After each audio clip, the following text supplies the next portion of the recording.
Hey guys, welcome back to the channel. Check out what I've got on the bench today. This is the Oasisfly35. It's a 4S 3.5-inch freestyle drone that can do just about anything. It's been designed for DJI O4 Pro, but you can also run DJI O3, analog, or walk snail. It's got an M10 GPS unit pre-installed, and I got mine with ELRS. It's a dead cat design, which means no props in view, so it's perfect for getting cinematic FPV shots. And these 1804 motors are powerful enough to really rip, yet they're light enough to get the quad under 250 grams, but only with small batteries. If you're willing to go over 250 grams, these efficient motors will get you some super long flight times with larger batteries, especially lithium-ion packs. We'll talk more about weight, batteries, and flight times in just a minute. Sub250 does make the Oasisfly with 2.5-inch props and 3-inch props. I did do a video on those drones, so feel free to check it out if you're interested. Now that size difference doesn't sound like a lot, but when it comes to drone props, a 1/2 inch or an inch really matters because a spinning prop is a circle, and even a small increase in the diameter of a circle makes a big difference in the area of that circle. And as your prop size increases, you get more speed, more efficiency, and less noise. Here's what the Oasisfly35 sounds like.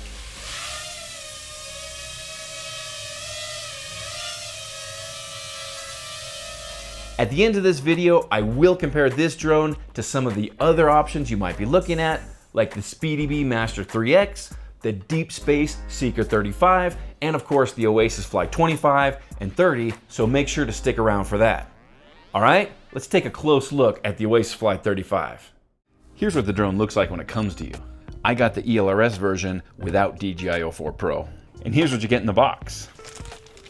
We get 2 sets of props. These are HQ 3.5 by 3.5 by 3s. It's pretty cool how Sub250 designs their packaging because these accessory boxes protect the drone during shipment. In the first box, we've got a bag with some hardware and accessories, loads of extra hardware that's all nicely labeled. We get 3 sets of camera inserts. We've got some optional TPU landing feet, 2 sets of these lightweight foam landing feet. We've got a USB dongle that you'll need to plug your quad into beta flight, an extra battery pad, and we get 2 wire harnesses to plug in your digital VTX. This one over here has 4 wires, which is what you'll use if you use ELRS on your drone, and this one over here has 6 wires because it does have that extra S-Bus connection, which is what you need for the DJI remote. And in the second box, we've got some optional TPU side plates. They make your drone look better, but they do add a little bit of weight. Spare battery strap, a wiring diagram for your flight controller, a guide for setting up GPS rescue in beta flight, and the drone itself. The box has a cool trick where it's held in place by this plastic wrap, but when you fold up these cardboard flaps, the drone just pulls free like that. We do have some paper warnings on the motors showing us that the drone is using props in configuration. Underneath this TPU print, there's a pre-installed M10 GPS unit. On my maiden flight, I tested the GPS and it worked fine, although I didn't get a ton of satellites. As you'll see in this footage, I usually have between 6 to 10 satellites, which is enough for GPS rescue, but less than what you might expect from a modern M10 GPS unit. Maybe it's the TPU mount, which is great for protection, but not so much for reception. GPS rescue is set up out of the box. It was even set to 6 satellites, which is what I usually use, so I didn't have to change anything at all. I just signed a switch to it. You can get this drone with the DJI O4 Pro built in, which will raise the price by $250, but if you live in a country where you can't buy a DJI O4 Pro, that might be a good option for you. With the DJI O4 Pro installed, this drone weighs in at 196.8 grams. With the battery strap and an ND filter, because that's how I'm gonna fly it, it weighs in at exactly 200 grams. With the 450 milliamp high voltage 4S pack, the drone weighs in at 248.9 grams. So we are under 250 grams with this setup, and I was able to fly for about 4 minutes with this battery. Sub250 recommends their 4S 530 milliamp high voltage battery. I don't have one of those, but even if I did, I don't think it would make it under 250 grams. If you get the plug and play version of this drone without the ELRS receiver, you could probably get away with that battery in a sub 250 gram setup. With a 720 milliamp high voltage 4S pack, the drone weighs in at about 265.8 grams. And with this battery, I was able to fly for about 6.5 minutes.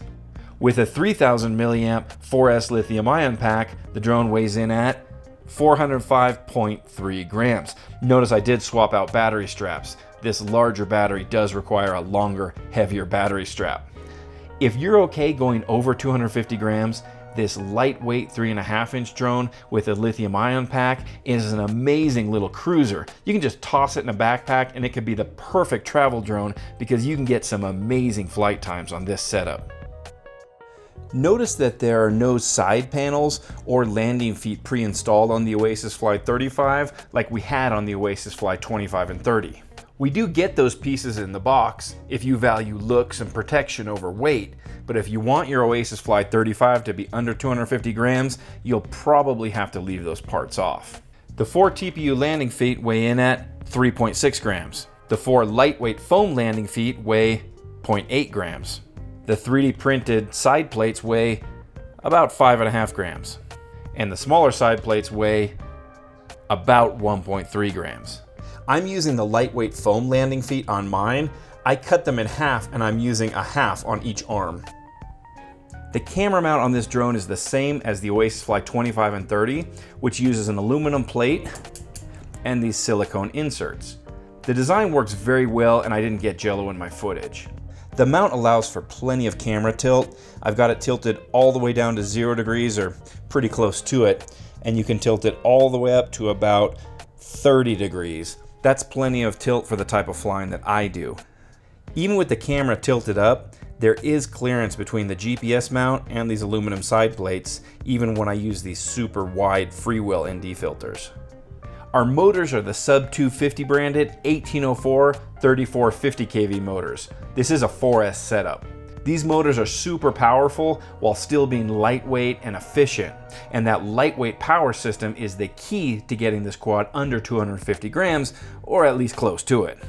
And our props are the HQ 3.5 by 3.5 by 3s.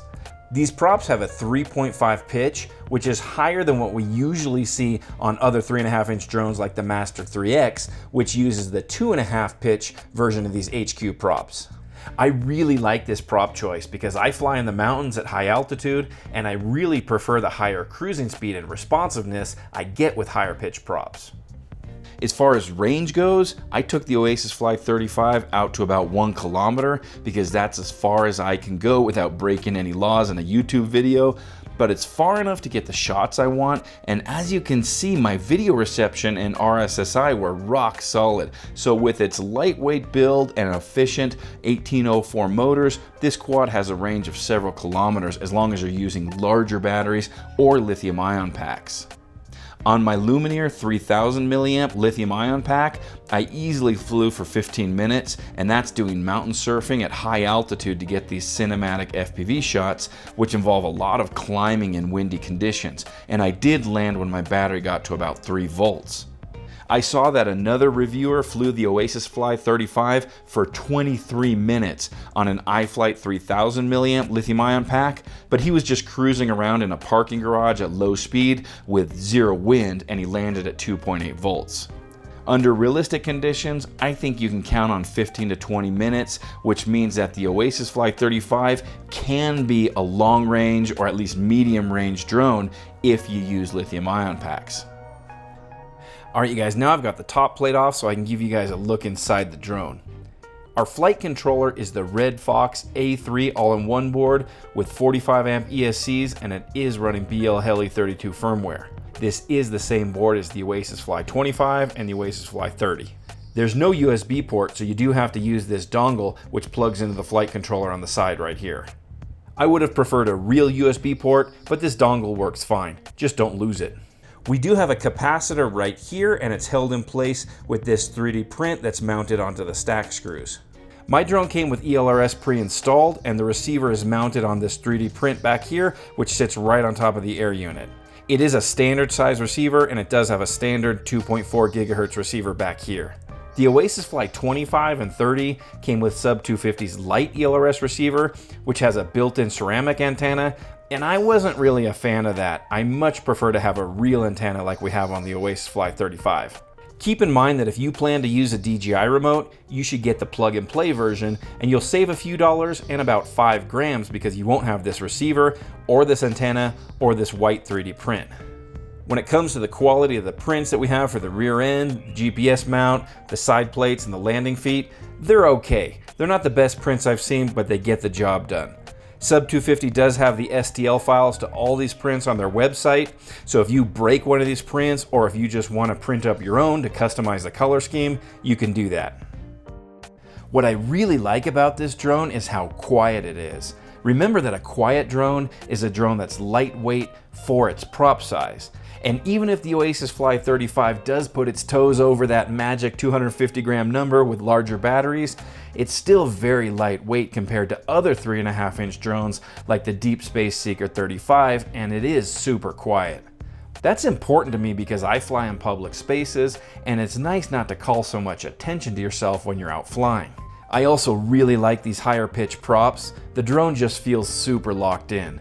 The power to weight ratio of this lightweight drone is insane on these 1804 3450 kV motors. If you stay low in the throttle, you can get some long flight times, but if you want to rip, the power is there. The tune on this drone is very good. It's incredibly smooth with no shakes or prop wash, and it really is fun to fly. I'm not going to say that this drone flies like a 5-inch because it doesn't have the weight and inertia or the benefit of those larger props, but the Oasisfly35 does feel much closer to a true freestyle drone than a micro like the Oasisfly25 or 30.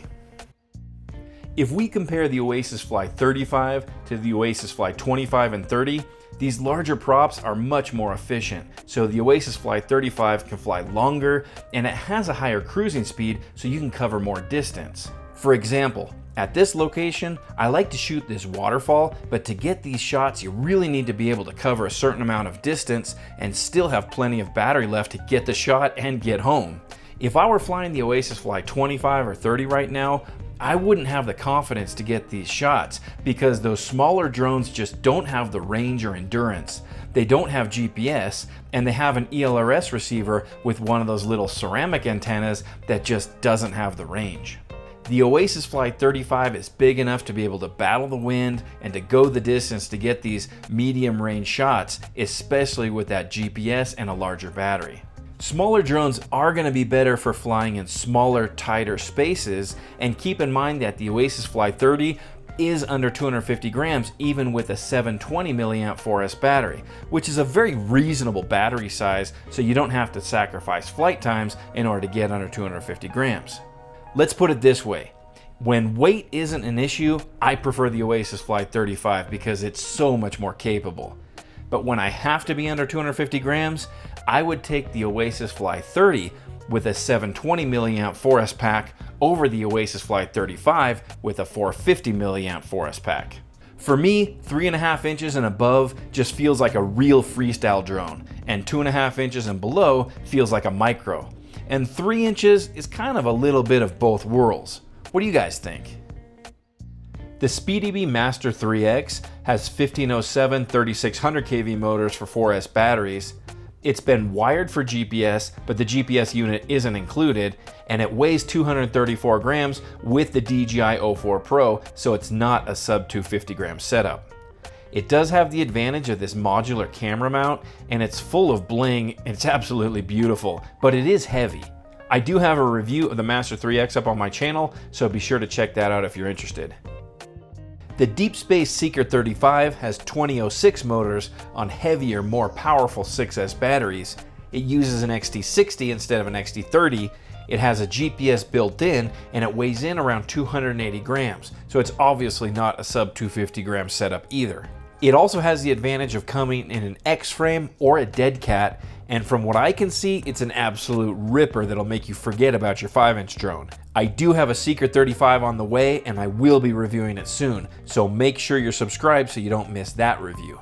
So even though the Oasisfly35 can only be a sub 250 gram drone with smaller batteries, it can at least pretend to be a sub 250 gram quad, and that could be valuable for a lot of pilots. Most other 3.5-inch bind and flies can't even do that. Another option is to build your own. This is the Flyfish Volador VX 3.5.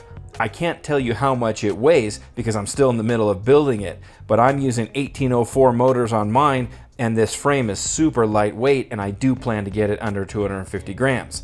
But if you're one of those people that's complaining that the Oasisfly35 is too heavy, well, here you go, build your own. If it's too heavy, switch those 1804 motors for 1604 motors, or even 1404 motors, and you'll end up with a super lightweight sub 250 gram drone. Alright guys, now it's time for my conclusions on the Oasisfly35. In a lot of ways, this is the perfect do-everything drone. The built-in M10 GPS unit is a huge advantage. It's small enough to fit in your bag, so you can take it on a trip much easier than you could a 5-inch drone, and it's super quiet, so you'll be able to get away with flying it in places where you might not be able to fly a larger drone. It's big enough to handle some wind and efficient enough to do some medium range flights, so you can get some very good cinematic shots like the ones you've seen in this video. And it is light enough to get under 250 grams, but just barely, and only with small batteries. But if you're willing to go over 250 grams, you can get some super long flight times. The only real catch with this drone is its claim to being under 250 grams.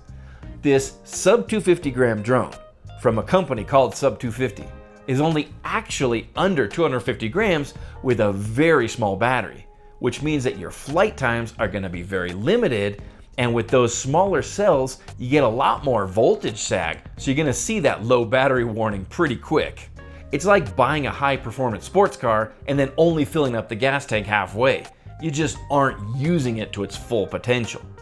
If you're okay with being just around 250 grams, this drone brings a lot to the table, and it's one of the most versatile do-everything drones out there. But if you need to be strictly under 250 grams, you might be better off with a smaller drone. And if you're on the fence between the Oasisfly25, the Oasisfly30, and the Oasisfly35, I think you should choose based on the area where you plan to fly. I live in the mountains, so I prefer larger and more efficient drones. But if you fly in smaller places like your local park, you may actually prefer a smaller drone. If you want to check pricing on the Oasisfly35, I do have links in the video notes. And if you want to learn more about the Oasisfly25 or the Oasisfly30, I do have a complete review of those drones on my channel. I'll link to it in a card somewhere around here. Alright you guys, that'll do it for this one. I'll see you guys in the next one.